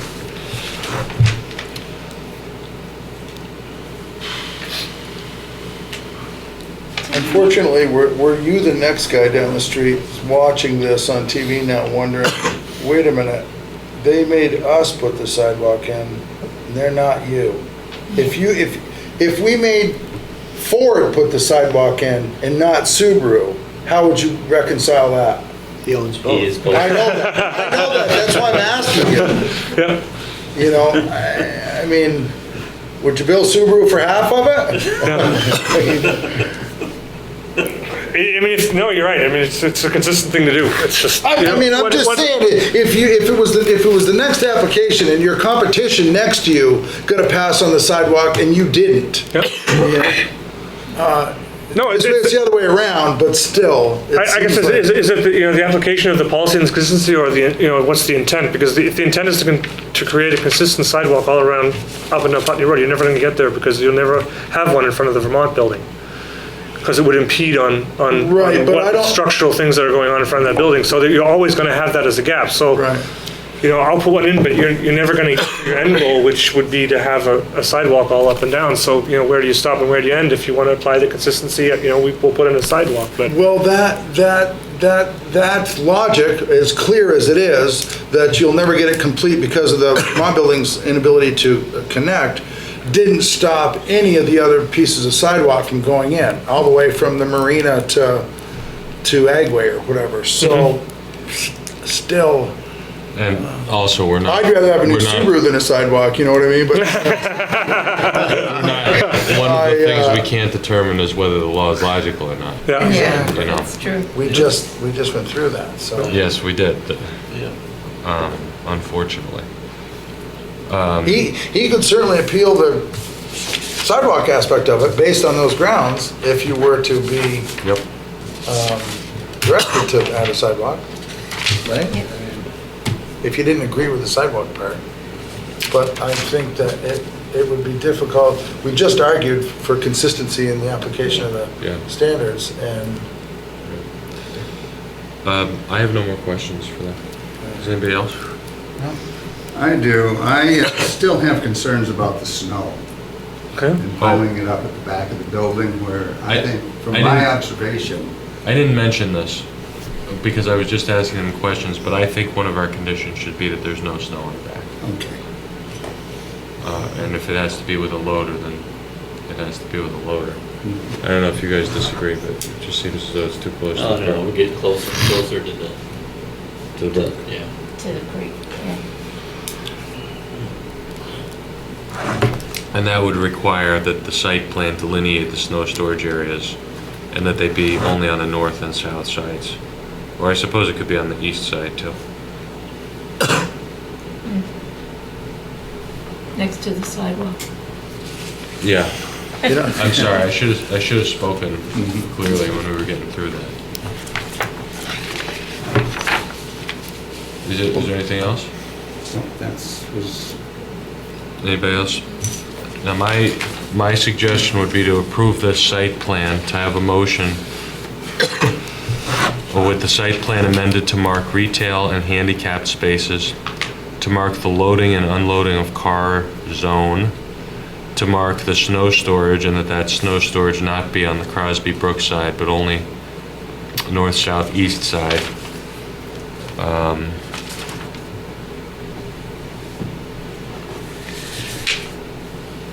And that there be a landscaping plan. And the sidewalk. And a sidewalk on the east side, on the Putney Road side, approved by the zoning administrator. Does that make sense to all of you? Yeah.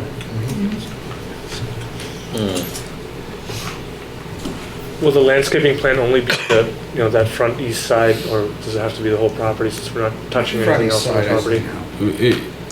I mean, I suppose With the technically, side to say the front side. Okay, fine, great. what we're asking for is landscaping on the east side. Okay, The plans that's what we'll show. technically for your parcel, the whole parcel. Yep. But that's what we're concerned about. Okay. The They setback. can be little low bushes or All something, right. grouped or something, so you can still see it. Yeah. That's what we'll do. To be approved by the administrator, if you feel the administrator is unreasonably denying a landscape plan, you can appeal back to us. Okay. And here we are. You can remind us that we said this stuff. Okay, great. So we'll be working with Brian from. Yeah, one of the conditions is to submit assuming this vote passes, will be to submit a landscaping plan to Brian, the zoning administrator, for his approval. And he'll be able to approve that without you coming back. Great. Only reason you come back here is if you feel like he's being, unreasonable or unfair or illogical or, discriminatory, whatever. Yep. Then you appeal, you come to us, and we do what we just did in that signed decision where we evaluate whether his decision was legally proper. Okay, great. So with those conditions I just mentioned, entertain a motion. Did I forget something, Brian? Nope. So you sit up kind of fast over there. Subaru? Back problems. Can I entertain that motion? So moved. Second. Okay, any further discussion? I'll note that there's no public here, that's why I didn't ask for public comment if someone's listening to this recording. All those in favor? Aye. Aye. I'm not counting the cameraman. All those opposed? Nay. Whoops, jeez. Any abstentions? Okay. Passes unanimously. Thank you. Nice night. Brian? The Motion to adjourn? sign, before we motion to leave. adjourn. Before we adjourn, I'll second and we'll talk about it. we haven't done that? We'll talk about it in discussion. We're in discussion on the motion. To adjourn. To adjourn. Oh. You can bring up whatever you want. Okay, I'd like to bring up that if we have extra meetings, that we plan today for those meetings like the first Monday or so that we can think ahead. I've never seen an extra meeting. third Monday. My They whole used to time be here. first and third Monday. We got two this month. I know. No, I think this was a fairly extraordinary situation. Probably seen, besides the two this month, maybe a couple. Really? Yeah. Maybe I They just didn't used to show up for the always meet exit. first and third Tuesday. It's been 5 years or whatever. Yeah, 4 or 5 and then years. tried to make them all just one a month. It's also been mixed up because the couple of times we did have them, I think there was a conflict with the Monday night meeting, so instead of having it that, we had it on Wednesday. And then on another occasion, there had Holiday or been, something, right?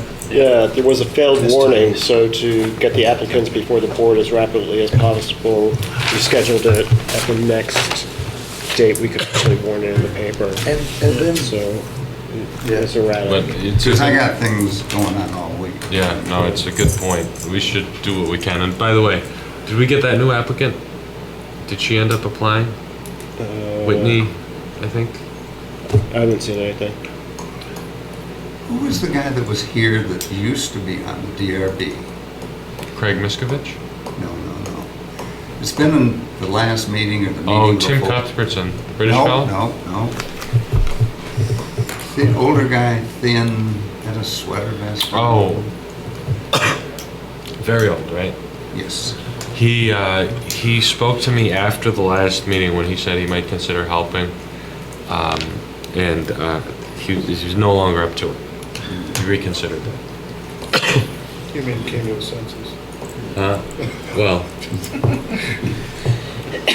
Well, we should all think about our friends who might be community-minded, because if we want to avoid extra meetings, I think the best way to do that would be recruiting a couple of alternates.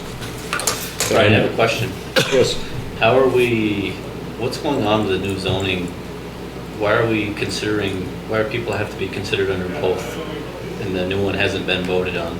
It's just a quirk of statute. So they can actually be approved under the proposed zoning at this point, and if it doesn't pass, then the approval goes away. So. What a catch-22 that is, or whatever, yeah. And so basically, if they vote in November, the zoning is actually, applies past. I mean, we're in October, so. Yeah, everything after the date it was warned in the paper. So after this meeting now, should we be bringing a copy of the new ordinance with us at the next meeting to? I advised a bunch of people who have been working on applications to get them in before that deadline. Yeah. So we're going to have a big batch of things under the current code, and then probably a few hearings under the new code as well. So I was incorrect, huh? I think so, James. Yeah. And another. I don't think there's any other way though to get them. Could we ask the planning department to look out for issues under the new zoning code? Because, I mean, I've been involved in every aspect of it, but until you start making decisions on it, it's pretty hard to. And in some ways, it seems like it's a lot smoother. I know there are a couple of people who have been looking at PUD amendments, and they decided it's prudent to wait. What happens if it's irreconcilable? I don't know. Okay. I mean, it's possible that somebody could get it approved under the proposed code, and that provision doesn't get passed, and it's not a legal nonconformity. Another good case. Is someone putting together new folders for us? Once its final draft is approved, right? Yeah, it depends. Well, we just get a new insert package. It's going to be a whole new. You'd want to throw out your old one. Yeah. All right. Can we adjourn? Actually, one more question. You mentioned in one of the things that permits are good for 2 years. Yeah. When did that happen? For site plan, it's 2 years. For administrative permits, it's 1 year. Oh. Yeah. Can we vote? Yeah. Yeah. All those in favor? Aye.